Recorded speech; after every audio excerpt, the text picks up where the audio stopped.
I got so much motherfucking design on right now. Break it down, bring it back, make it clap. I got 3 old thoughts, new guap, wear that thing. Bitches on my line, and you know they come strapped. Hold up, what it not, 45, scope it down, like whoa. How you fucking with these hoes up? Assalamualaikum warahmatullahi wabarakatuh. Di sini saya dan teman-teman saya akan mempresentasikan hasil kerja kelompok kami, yaitu tentang perbandingan aktivitas antibakteri, sediaan infus dan sediaan ekstrak daun sungkai terhadap bakteri Staphylococcus aureus. Perkenalkan, saya Mutmainah Kolbi. Di sini saya sebagai moderator dan ada teman-teman saya, Nadia, Nikita Puspa, Natasha Putri Handayani, Novarianti, dan Nur Tarisha Syahwila. Yang pertama yaitu identifikasi tanaman. Tanaman yang dipakai yaitu daun sungkai. Kandungan yang terdapat pada daun tersebut yaitu senyawa alkaloid, terpenoid, tanin, steroid, dan flavonoid. Fungsi yang terkandung dari daun tersebut yaitu meringankan sakit kepala, mengatasi demam, dan sakit gigi.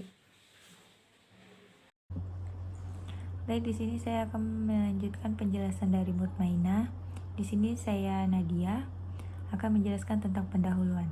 Infusa daun sungkai memiliki senyawa metabolit sekunder antara lain golongan flavonoid, tanin, alkaloid, dan terpenoid, steroid yang bersifat antibakteri.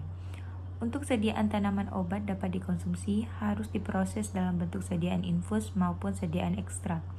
Dari penelitian Simanjuntak et al. 2019 membandingkan metode secara infus dan metode maserasi dari daun keji beling, mangrove, dan batang katuk terhadap uji bakteri S. aureus dan E. coli. Mendapatkan hasil ekstraksi secara maserasi menunjukkan zona hambat yang lebih baik dibandingkan dengan ekstraksi secara infusa. Dari paparan di atas, mendasari untuk melakukan studi ini yaitu membuktikan adanya perbedaan aktivitas antibakteri, sediaan infus dan sediaan ekstrak daun sungkai terhadap bakteri S. aureus. Metode penelitian. Pada penelitian ini dibuat sediaan infus dengan menggunakan tanaman sungkai bagian daunnya. Infusa daun sungkai memiliki senyawa metabolit sekunder antara lain golongan flavonoid, tanin, alkaloid, dan terpenoid, steroid yang bersifat antibakteri. Daun sungkai dibuat dengan metode infusa karena simplicia daun sungkai merupakan simplicia yang bersifat lunak sehingga lebih mudah untuk diekstrasi dalam waktu 15 menit pada suhu 90 derajat. Baik, materi selanjutnya akan dilanjutkan oleh Natasha. Selanjutnya ada alat dan bahan. Pertama ada alat yaitu panci infusa, pematik api, anglong, AC steril, gelas beker, lampu spiritus, caliper, mistar skala milimeter, pipet tetes, spatula, sendok porselen, kain flanel, corong, meja laminar airflow, aluminium foil, tabung reaksi, inkubator aerob, kapas lidi steril, pipet tetes, pinset, neraca analitik, gelas Erlenmeyer, pisau steril, blender, penangas air, otoklav, dan cawan petri. Bahannya ada daun sungkai, media muller hintono agar atau MHA, isolam murni S. aureus ATCC, media brain heart infusion BHI, kertas saring, media nutri agar atau NA, clindamycin 2 mg, etanol 70%, larutan standar MC Farlan, aqueous steril. Selanjutnya, pembuatan sediaan infus daun sungkai. Yang pertama, ditimbang simplicia daun sungkai sebanyak 100 gram.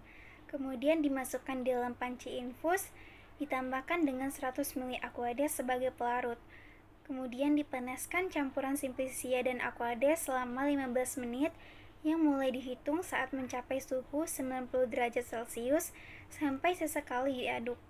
Kemudian disertai hasil infusasi dengan kain flanel dalam keadaan panas.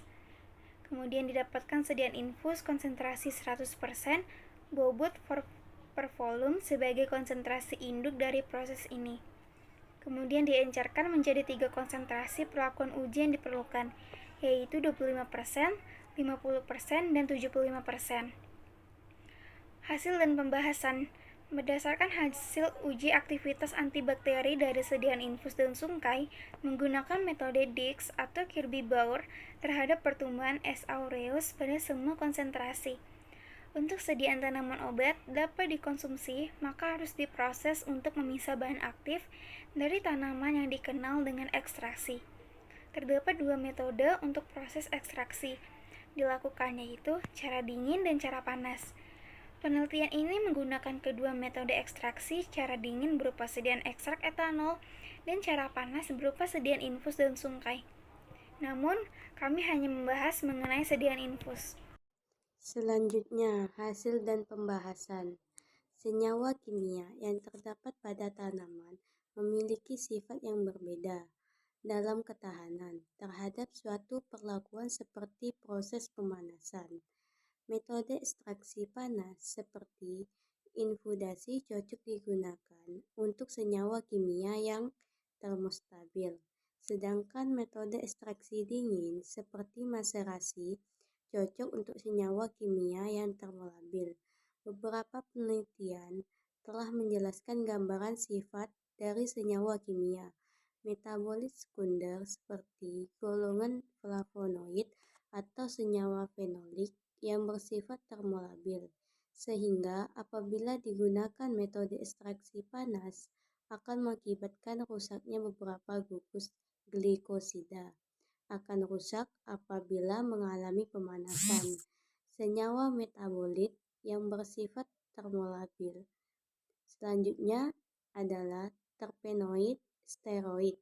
Salah satu turunan golongan terpenoid steroid seperti fitosterol yang kandungannya akan berdegradasi ketika pemanasan di atas suhu 200 derajat Celcius.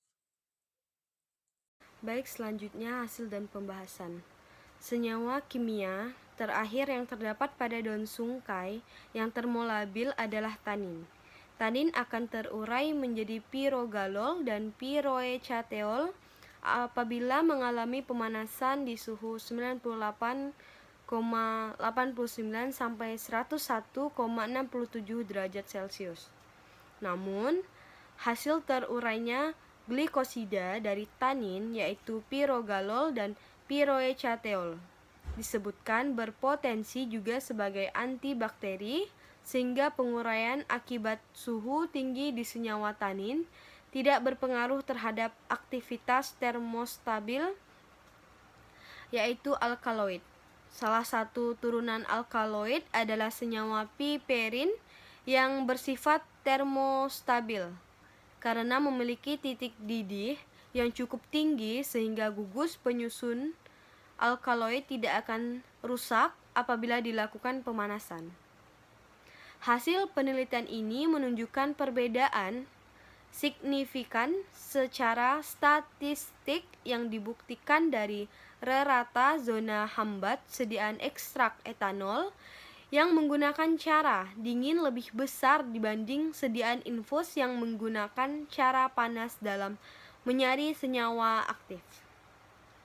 Kesimpulan dari semuanya, berdasarkan penelitian diperoleh kesimpulan bahwa zona hambat yang terbentuk dari sediaan infus daun sungkai dengan konsentrasi 25%, 50%, 75% dan 100% terhadap bakteri S. aureus sebesar 6,66 mm, 8,45 mm, 10,17 mm, dan 12,16 mm.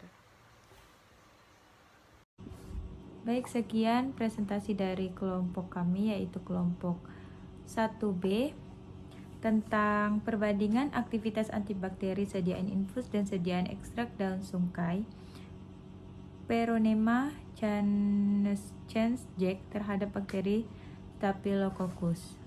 Jika ada kesalahan kata, mohon maaf. Sekian. Assalamualaikum warahmatullahi wabarakatuh.